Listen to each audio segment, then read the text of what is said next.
Hello, friends, and welcome to another edition of Crossroads, where faith and culture meet. I am your host, Rita Peters, and I am so happy to have my co host, Mark Meckler, finally back with us today. Mark, welcome back. What's been going on with you? Oh, I'm glad to be back. I've been traveling a lot all over the country, everywhere from the East Coast to Hawaii to I spent the election night in Nashville, Tennessee. So I've been a little bit of everywhere. It's good to be home.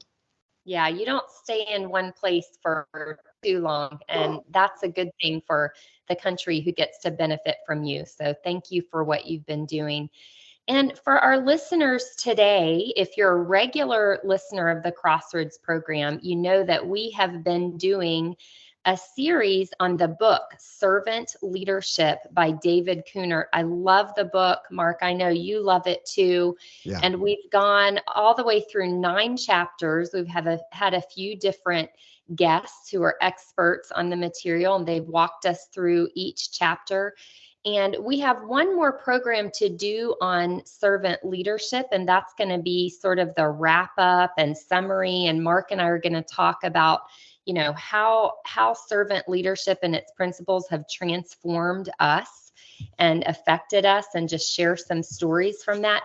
But we're not going to do that today, because this week was a big week in America. It was election week, and this was a big, important midterm election. So we're going to interrupt servant leadership this weekend to bring you this special edition of Crossroads on the 2022 midterm elections. So, Mark, I want to set the stage a little bit. You spent election night at the Daily Wire in Nashville, Tennessee. For listeners who aren't familiar, tell us what the Daily Wire is, and then tell us what that night was like for you and why you were there. Sure. So the Daily Wire, I would argue, is the point of the spear in the culture war in America. It was founded by Ben Shapiro and Jeremy Boring, I think about 9 years ago. It's really where young conservatives congregate to learn about politics and culture. And I think it's a very healthy part of our culture. These guys have a growing enterprise. I mean, they've grown from literally nothing, from a single podcast, which was Ben Shapiro's podcast 9 years ago or something like that, to now having a stable of podcasters. They have some of the leading podcasts in the country. They literally have millions of subscribers and listeners and viewers. They now have a news service. And one of the things I'm proudest of that they're doing is they are the bleeding edge in the culture war around transgender ideology. Matt Walsh is one of their hosts, and I appeared at his rally to end childhood mutilation in Tennessee. I'm happy to say, Rita, I don't know if you saw this, yesterday they filed House Bill 1, bill more broadly called Bill 1, to ban transgender treatments for anybody under 18 years old. That was filed in Tennessee. That's because of the Daily Wire. So I love these guys. I think they're doing really important work. I went there to be there just on the night of the election. They're covering that election. I wanted to be with all their personalities, be with the people there covering the news. And it was interesting, it started off a lot more positive than it ended. People were pretty excited. A lot of people obviously predicting some huge red wave. I was one of them, predicting maybe even a tsunami of red. By the end of the evening, it was pretty subdued. And it was a good experience being there. I actually have to say the coverage was okay there. I think Fox does a better job of covering, and Newsmax does a better job of covering elections. I'm hoping to see Daily Wire step that up in 2024. Yeah, well, we all have to start somewhere. And it was an interesting night for yours truly as well, because it was the first ever election night coverage by Convention of States. And of course, I co-host COS Live with Andrew Luce, another one of our staff members. So Andrew and I, with the indispensable help of our producer Garrett Humbertson, also a Virginian, we did election night coverage, but we were really focused on the state legislative races because, of course, in our aim to trigger the first ever Article 5 convention of the states, it's the state legislatures that are important for that. Yep. So we watched the state legislative races. So Mark, I wonder if partially for my own benefit, because I'm still focused on watching the state legislative races. There's so many of those races that haven't been decided yet. Get us up to speed on the important results nationally. Yeah, I think, I want to sort of set the stage. People were predicting a red tsunami, a red wave, whatever you want to call it, and that did not come to pass. And so there's a lot of blame to go around, I think. I think there'll be a post-mortem that's done. I think Trump bears some of the blame, certainly the party leadership. I would say McCarthy in the House of Representatives. You got to blame McConnell in the Senate. The NRSC, National Republican Senatorial Committee. Those are the guys that run a bunch of Senate campaigns or help the Senate campaigns. You got the Republican Congressional Committee, which runs the House campaigns. There's going to be a lot of blame to go around, and there has to be a postmortem. One thing that I would say, Rita, that I think is important is you get people predicting what's going to happen in the elections, and I made my own predictions, and the truth is we never know, right? That's called predicting the future, and human beings can't do that. So we make guesses about the future. And then I think a lot of people make a mistake, which is immediately after something happens that wasn't what they predicted, in this case, the outcome of the elections, everybody pretends that they know they understand why, like what happened. And I'm hearing very few people say what I will tell you right now, which is, I have no idea why. And it's complicated. Look, you've got a national level, you've got a state level, you got a local level, you got particular personalities in individual elections, you got different election laws in every state, different turnout levels in every state, different issues in every state. You have the issues, a variety of issues from abortion to inflation. All of those things have to be factored into any kind of a why. And the idea that you can peg one thing, or the idea that you can know the day after what happened and why, I just think that's a fool's errand. And so from my perspective, my answer is, I don't really know why it happened. I know it happened, and I know it's not as good as people hoped. And people have good cause to be frustrated and upset about this. However, and this is my huge however caveat, today is a better day in the United States of America than it was the day before the election. And the reason that I say that is because we now have a chance for a Congress, which is going to be run maybe by a slimmer margin than people wanted, by people who are going to slow down the agenda of the party that was in power. And you don't have a rubber stamp for spending, and you don't have a rubber stamp for the FBI to stomp on our throats, and you don't have a rubber stamp for 87,000 new IRS agents. And we actually have hope that a bunch of that stuff will be stopped. And so I want to encourage people who might otherwise be frustrated or angry or upset by the results of the election to ask yourself the question, are we better off in America the day after the election or the day before? And I think it's really clear we're better off the day after. And politically speaking, Rita, that's what we should hope for in every election. Not that we win everything, but that the results are better the day after than they were the day before. Sure. Well, I want to back up just a step, Mark, and I want to know why did people think that there was going to be a red wave? I assume it's something to do with backlash against President Biden. What do you think were the big policy factors, or what is it that President Biden has done that caused people to predict this red wave? Or was it just more of a function of, well, this is what usually happens in the midterm in this situation? Well, I think the usually happens is a little bit of it, but then if you looked at all the polling, and I'm not even talking about the polling on the races, because that's a whole nother thing we have to talk about eventually. But I'm talking about issue polling. Convention of States polls the issues week in and week out. And what we saw is people were frustrated with Biden and with Congress and their policies. They're frustrated with inflation. They're frustrated with grocery prices. They're frustrated with supply chain issues. They were frustrated over transgender ideology. I mean, this is an interesting one, that the vast majority of the American people are opposed to radical transgender ideology. The vast majority of American people are opposed to the critical race theory stuff being imposed on our kids in schools. And so what you see is on a whole host of individual issues that the president was underwater, that Democrats were underwater. If you looked at who do you trust more to handle these things, Republicans were far on top in all the who do you trust to handle. And so I don't think it was illogical to think that the Republicans were going to have a heck of a night. Yeah. Sure.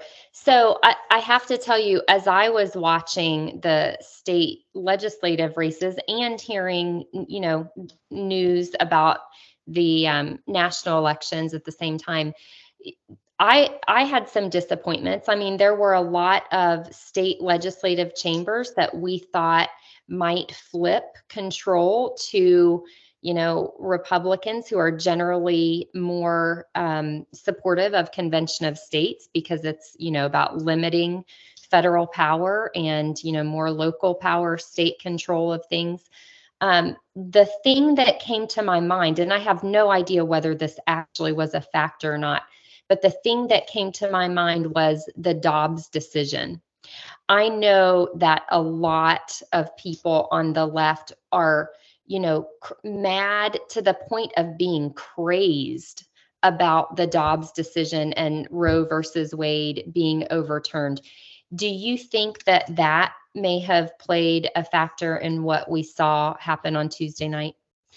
I mean, it was definitely a factor. And this is what I mean when I say I don't really know. Certainly, there was a certain portion of the electorate that was motivated by the Dobbs decision. Certainly, that's true in the bluer states or maybe even some of the swing states. And you heard voters on exit polling saying that's why they were out voting. So I think that motivated a certain portion of the population. But I don't think that's the defining reason in the races. And again, I don't think we're going to find a defining reason. Mm-hmm. Sure.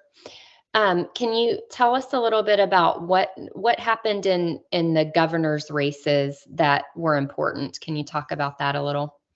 Yeah, I mean, I think one of the more important governor's races in the country is still undecided, and that's in Arizona. That's Kari Lake, who I would argue was one of the very best candidates in the United States of America. I mean, just incredibly articulate. She has years and years, 23 years of experience in the media, handling the media. So she was the best media candidate. And she seemed to have a command of the issues, very attractive. I mean, she was a great candidate. And I did not expect that race to be neck and neck. I mean, with all due respect, Katie Hobbs seems like somebody who's not qualified to lead the PTA, let alone leading the state of Arizona. So that one's been disappointing. We'll see what happens. I think based on the precincts yet to come in, I don't know what it is with Arizona. I think they're counting their votes by chiseling them into stone tablets or something. I don't understand why they're so bad in Arizona at this. Hopefully Katie Hobbs becomes governor. Kari Lake becomes governor and they get this fixed. I think she's going to win that race. I'm really disappointed about what happened in Michigan. I think Tudor Dixon ran an excellent race. I think she was a great candidate. And the idea that what I would describe as the wicked witch of Michigan got reelected, the woman who was responsible for some of the worst lockdowns in the country, the destruction of the Michigan economy, has been reelected as governor there, is just astounding. And that's coupled with something else that really disappointed, I know you and I both, which is the Michigan legislature went blue. Yeah. And what that means for the country, by the way, is from my perspective, Michigan might be blue forever at this point. They passed a ballot proposition which ensconced every bad voting practice in their constitution. So they're going to have universal mail-in balloting. They're going to have drop boxes. They're going to have early voting. Everything that leads to voter fraud and, that intentionally sets us up for voter fraud won there. And they're going to make it even worse in the legislature come January. So that was a really bad loss. Those are probably two of the most high on my list right now. So, Mark, I want to ask you about the process factor because I know so many people, and to be quite honest, it gets a little bit frustrating to me how quick people are if an election doesn't go the way they want it to say, oh, it was fraud, like Right. This election was stolen, Can you respond to that? Like, what should be our attitude about election process? I mean, I'm thinking healthy skepticism. Yes, it's important to have good processes, but like, how can we stop the immediate knee-jerk reaction that, oh, it didn't go the way we wanted, it must have been fraud? Yeah, I mean, I would start from saying that I want to be clear that there is fraud, and there always has been fraud. Yeah. And there always will be fraud. I mean, this is the reason that we have poll watchers, right? Mhm. And election judges. Those are built into our system because we acknowledge that otherwise people will cheat. And that's just human nature. People are fallen and sinful and people do cheat. And so I just want to acknowledge that there will never be a perfectly clean election. It just simply doesn't exist. People will always find a way to cheat. I see in this election so far no evidence of fraud that would swing an election. Again, that's not to say there wasn't, because I don't know. I can't prove something that's unfalsifiable. People say there was fraud. Well, maybe, but I haven't seen that fraud yet. And Mhm. so I think it's really dangerous and unhealthy that we immediately go to fraud if we don't get the results that we like. And the left immediately goes, by the way, to voter suppression, right? Yes. Somehow people were prevented from voting. And I think that we as conservatives have an obligation, I would argue, and especially as biblical conservatives, to not assert things that aren't facts, that Right. aren't supported by facts, or at least look like they're supported by facts. And so I would Yes. encourage anybody, and I've had people texting me, it's fraudulent. This is the last election we'll ever have in America. You're a lawyer, I'm a lawyer. And when you're lawyers, you know that people make allegations all the time. And then the Yep. question is, can you prove those allegations to be factual? And until you Yeah. do, I'm honestly not really interested in hearing about them. That's where I'm at. Same, Mark. And you at least need to have some good faith basis for asserting that you are concerned that the election was the result of fraud.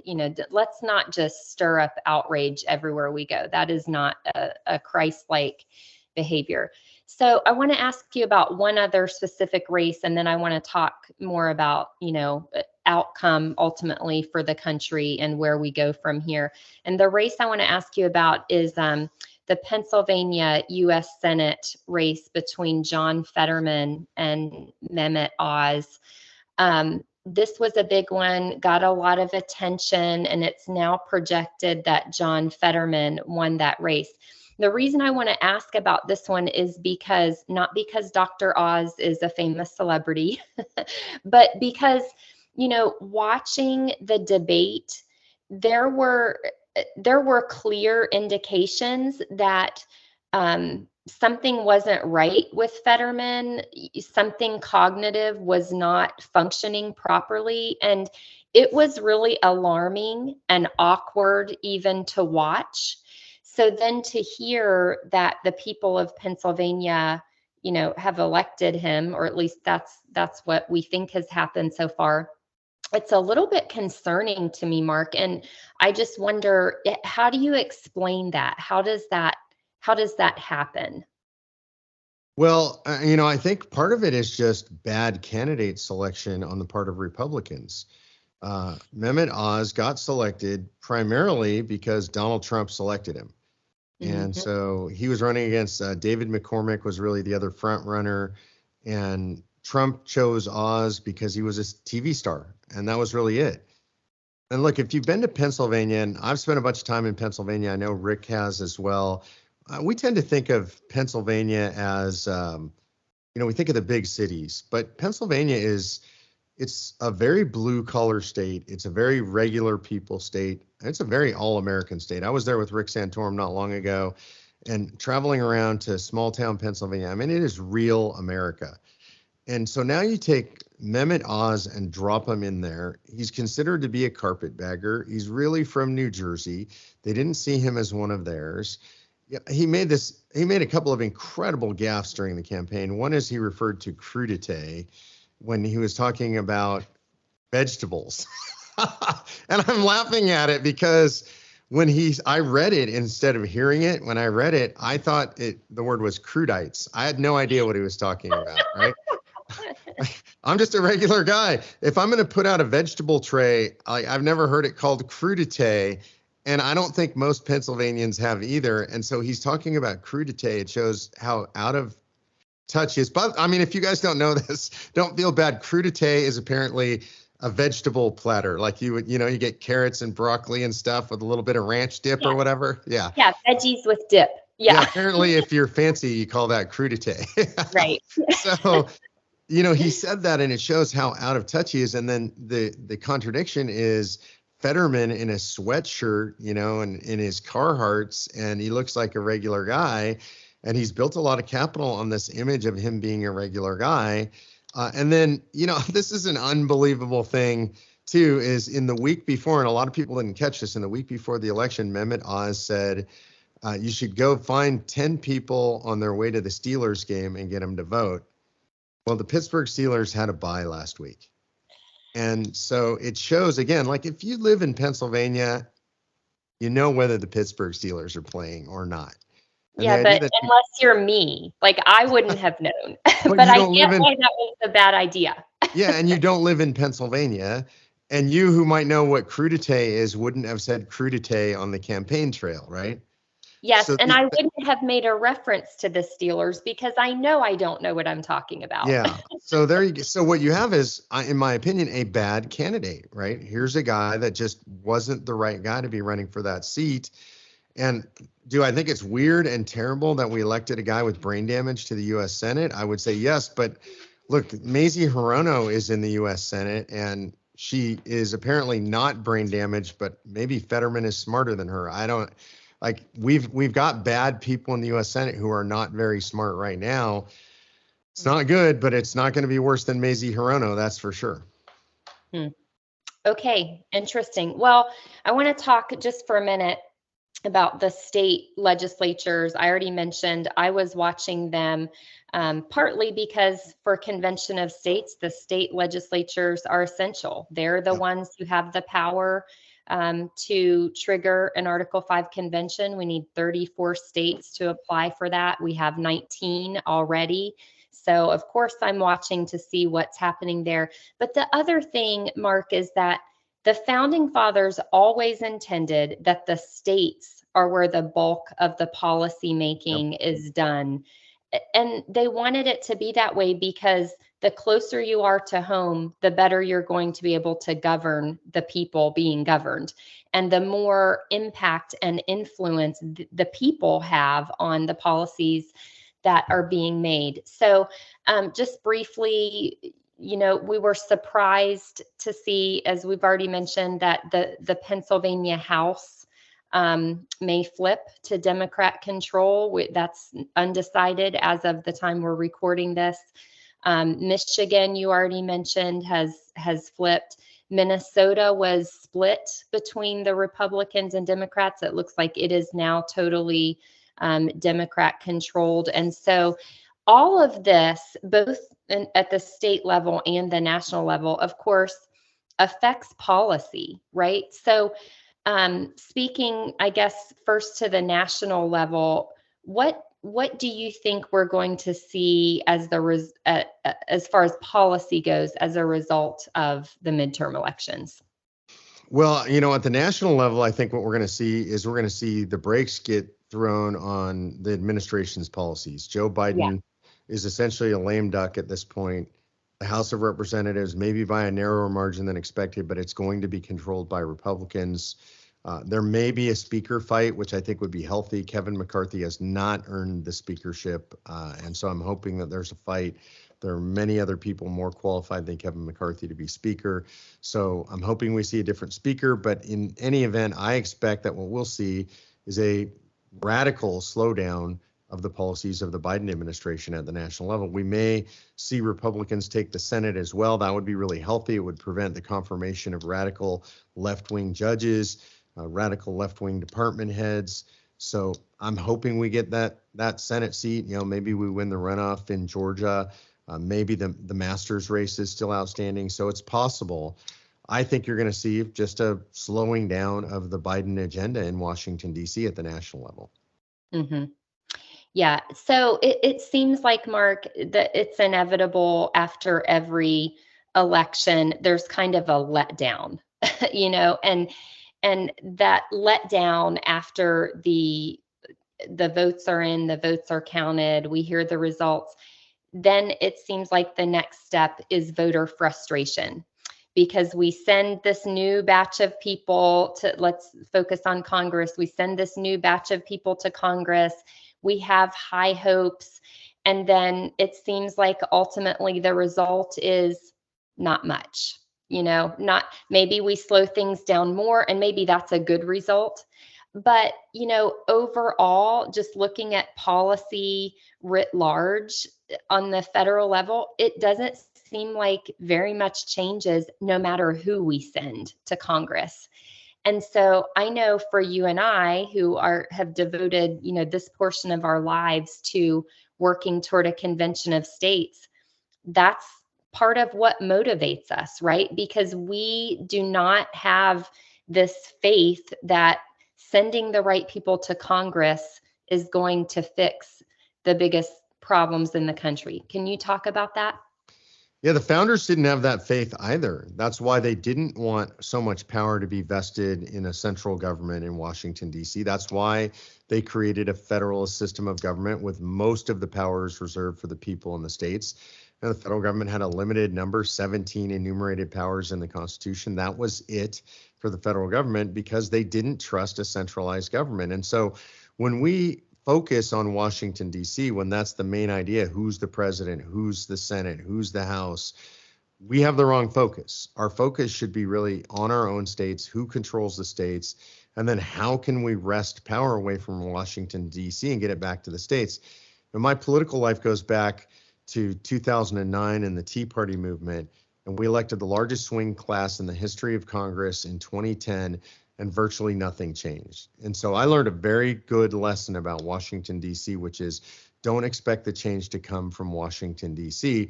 And we should look at it that way now. The best we're going to get out of this Congress is a slowing down of the destruction of America. Absolutely. And, at this point, we need structural change in government. And that is why you and I are working toward a convention of states to propose amendments to our Constitution that will impose fiscal restraint on Washington, D.C., limit the power and jurisdiction of the federal government, and set term limits for federal officials. So I know you hear me say Convention of States a lot on this program. If you're not quite sure what it's all about, go to conventionofstates.com. And Mark, we are almost out of time, but I want you to just talk to our listeners about next steps for the citizen. We all know we have a civic duty to vote, but our civic duty does not stop after we vote, right? What do people need to be doing now that the election's over? Yeah, I think they need to be getting involved in whatever it is you want to get involved in. Get involved in your local school board, your local city council, your local county board. Go to the meetings, learn the process. Get involved in Convention of States. Go to conventionofstates.com and get signed up. And I would say, and this is kind of an important one, run for office. I hear a lot of people saying, I think maybe I want to run for office. My first question, Rita, is what's your network? I always ask people, do you have a network? And mostly people stare at me blankly. They don't know what I mean by that. I want to know, do you belong to the Lions Club or Kiwanis or Seroptimus? Are you an elder at your church? Do you volunteer at your church all the time? Or are you on the PTA at your school? And the reason you got to know these things is people who run for office and win have networks. And they go to Toastmasters and they get trained to speak publicly. And, they learn about campaign finance. They go to Leadership Institute and get trained up on how to be a candidate. The time to do that, by the way, is not 2024. It's not even waiting till 2023. It's do it now. Get started now, because it's going to take you a year and a half to really learn what you're doing. And by then, the elections are going to be on us. Yeah, absolutely.